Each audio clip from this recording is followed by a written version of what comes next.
Perhimpunan Bank Perkreditan Rakyat Indonesia atau Perbarindo Bali akan memperketat analisa kredit kepada calon debitur untuk menekan angka kredit bermasalah atau non-performing loan di tengah kondisi ekonomi yang masih melambat. Demikian ditegaskan Ketua Perbarindo Bali, Iketut Wirajana, kemarin di Denpasar.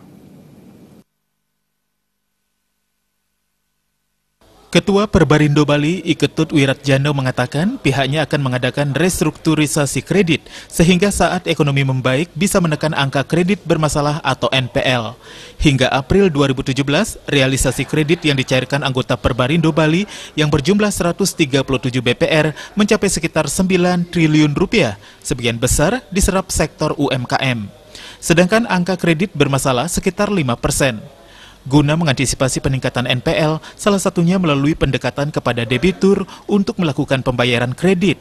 BPR juga diharapkan melakukan analisa kredit. Kami dari pengurus Perbarindo memberitahu kepada anggota kami, untuk antisipasi anggota kami, itu harus segera kita menghubungi debitur kita. Jadi ajak dia baik-baik dipanggil ke kantor, bawa kasih tahu. Secara persuasif, Perbarindo mengajak anggotanya berupaya menyelesaikan kredit bermasalah agar mencapai NPL pada angka 3% atau di bawahnya. Hingga April 2017, penghimpunan dana pihak ketiga tercatat 8 triliun rupiah lebih dengan total aset mencapai 13 triliun rupiah. Darmawan, Bali TV.